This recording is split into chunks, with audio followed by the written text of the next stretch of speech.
Exit polls from South Korea's snap presidential election project.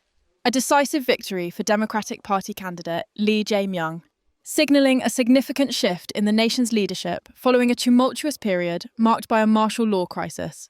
According to a joint exit poll conducted by South Korean broadcasters KBS, MBC, and SBS, Lee secured 51.7% of the vote, compared to 39.3% for his conservative rival Moon-soo of the People Power Party.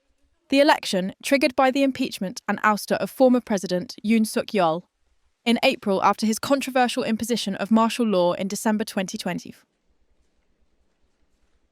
saw record voter turnout as South Koreans sought to restore stability to the country. Polls closed at 8 p.m. local time, with exit polls based on surveys of approximately 100,000 voters at 325 polling stations, indicating a landslide win for Lee. Lee, who narrowly lost to Yoon in the 2022 presidential election, campaigned on promises to heal social divisions, revive the economy, and hold accountable those linked to Yoon's martial law declaration. His platform resonated with voters frustrated by months of political turmoil, positioning him as the frontrunner throughout the campaign, with some polls showing him leading by more than 20 percentage points at times. Moon-soo, a former Labour minister under Yoon, warned against Lee's potential to consolidate power, given the Democratic Party's control of Parliament, and labelled him a dangerous leader.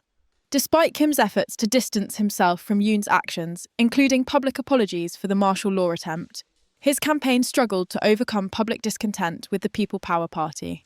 If the exit poll projections hold, Lee is expected to be declared the winner by the National Election Commission on Wednesday, June 4, 2025, and will assume the presidency immediately, taking on the role of Commander-in-Chief of South Korea's military. His leadership will face immediate challenges, including navigating trade negotiations with the United States amid looming tariff threats and managing relations with North Korea and China.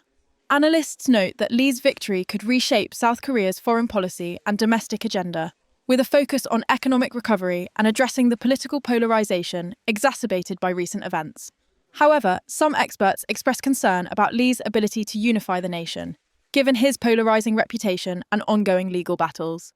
The high voter turnout, with over a third of the 44.39 million eligible voters casting ballots during early voting last week, underscores the election's significance as a turning point for South Korea's democracy.